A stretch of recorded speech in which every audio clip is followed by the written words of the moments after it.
Experience the epic series that the world is watching and raving about. Catch up or relive the first 3 seasons of Game of Thrones, now on HBO On Demand, and watch back-to-back episodes anytime on your schedule.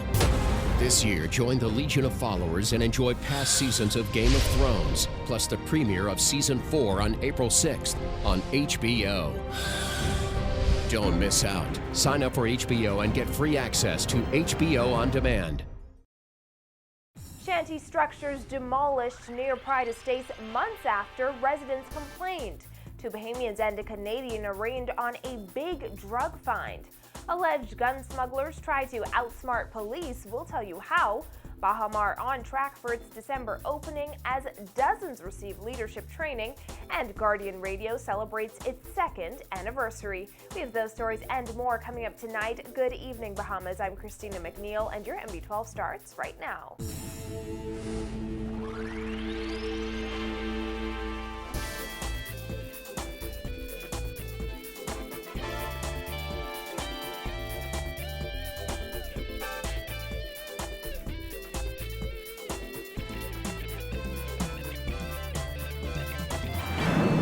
For joining us. The government's efforts to remove shanty towns across the nation continue, with tractors tearing down structures in Pride Estates 3 this morning. This comes months after outraged residents complained about the disgusting conditions of the neighborhood. Although some are happy, those who lived in the demolished towns are distraught. Dana Smith reports.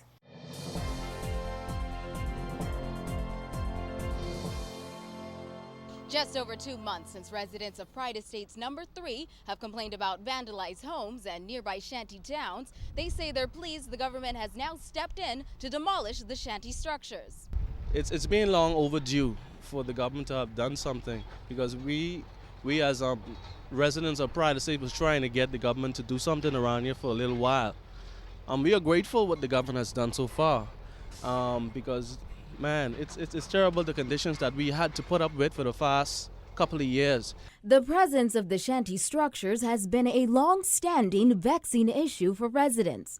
Back in January, one woman told our news team the people who lived in the structures may have been responsible for damage to her home as well as nearby government-funded residences. One of the deteriorating buildings was filled with what she claimed to be human feces. Today, another resident who asked not to be identified had a similar story and said it's good the government is taking down the homes. Well, it's actually a good thing because they've been here just squatting for so long, and they stool everywhere and they have garbage everywhere. When it rains and the draft settles, you actually can smell everything. And my mom, she's building right there across the street, and they stool in her building.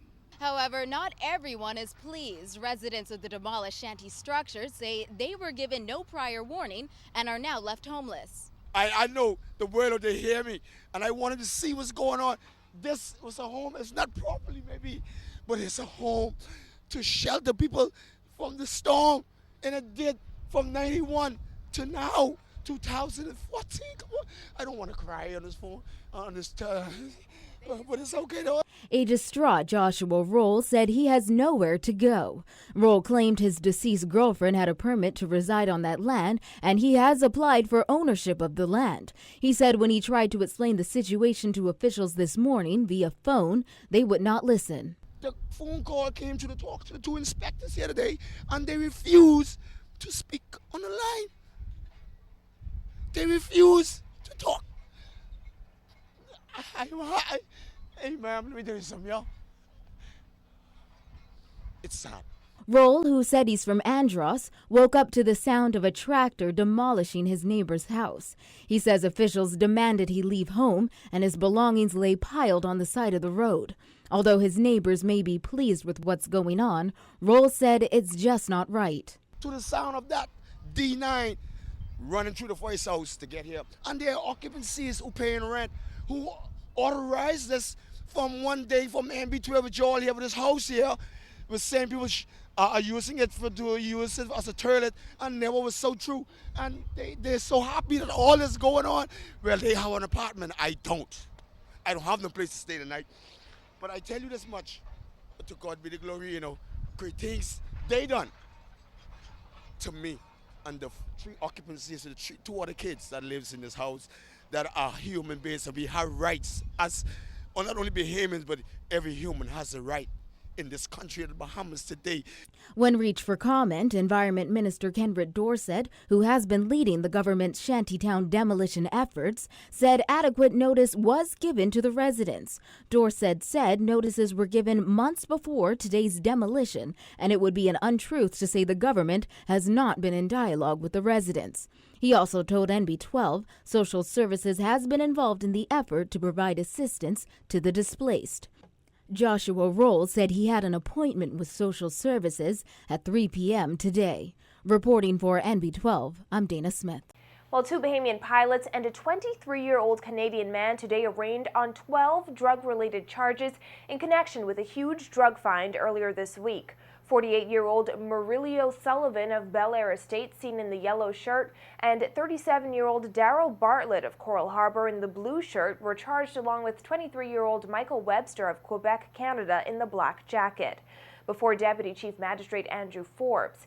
Today, the men were charged with 12 counts of the possession, conspiracy to possess, importation, and conspiracy to import dangerous drugs, namely Indian hemp, hashish, and amphetamines, commonly known as ecstasy.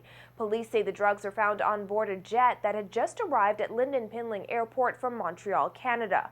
Just over 17 pounds of ecstasy pills and just over 2.5 pounds of hashish oil were discovered in 4 suitcases. Today in court, the men pleaded not guilty to all charges. They were not eligible for bail and were remanded to Her Majesty's Prison. Sullivan, Bartlett, and Webster will return to court on June 19th and 20th for the start of their trial. Forbes requested that the Canadian Consulate's office be contacted on Webster's behalf. And Commander of the Drug Enforcement Unit, Superintendent Samuel Butler, congratulating DEU officers on the success of the joint effort that led to the seizure of a huge amount of marijuana, hashish oil, and ecstasy. Butler says the marijuana has a street value of $670,000. The hashish oil is estimated to be worth $20,000, and the ecstasy pills have a street value of $360,000 for a total of just over $1 million. As we told you, 2 Bahamians and 1 Canadian were today charged in connection with that find. But what will happen to the drugs? Butler explains. Once the police seize illegal contraband, marijuana, or any other form of controlled substance, it is held in the police custody facilities. It is placed before the court. We wait until the court give an order. Normally at the end of a case, the court gives a destruction order. Once the destruction order is obtained from the court, the police oversee the destruction of those contrabands. Butler says good police work has resulted in multiple drug busts in the past several weeks, including $1.2 million worth of suspected marijuana on a speedboat near Andros earlier this month, and nearly $17 million worth of marijuana plants found in East Grand Bahama. Well, authorities on Exuma seized 4 guns and an assortment of ammunition which were allegedly smuggled into the Bahamas from the United States. Officials say the culprits tried to outsmart customs officers by concealing the weapons in a shipment of household goods. Vonique Toot has the details. 2 Bahamian men have been arrested in connection with a gun and ammunition seizure on Exuma. Officer in charge of the Firearms Tracing and Investigation Unit, Ken Strawn, says customs officers on the island were inspecting a shipment of household appliances that came in from the United States when they noticed something suspicious. Strawn says police were called in and discovered 2 rifles, 2 handguns, and an assortment of ammunition. There are some weapons that are currently within law enforcement's domain that have been taken, and we are following significant leads with regards to the recovery of these items on the island of Exuma. And we are communicating and in collaboration with our customs department, and we are waiting further details. We do have a team of investigators within the environment conducting the inspections. NB12 obtained these pictures, which were reportedly taken of the confiscated weapons. Strong could not confirm whether those are in fact the weapons seized in Exuma, but said he is not surprised by efforts to smuggle illegal weapons into the country in household appliances. Nothing surprises me with in law enforcement any longer. I've seen any number of things in any number of places. It's just the latest gun seizure in recent days. Through its work with the Bahamas Customs Department and Defense Force, Strawn says the Firearms Tracing and Investigation Unit has confiscated nearly 10 guns over the past week. An incident of a trafficker being placed before the court. In that incident, we have seized 2 weapons, an assault weapon and a pistol. In another incident, where visitors came to our shores, we have recovered some 5 weapons, 3 of which we took to the shores of our harbor in New Providence and had a dive team out for some 5 hours trying to dive up some weapons and recovered some 3 handguns.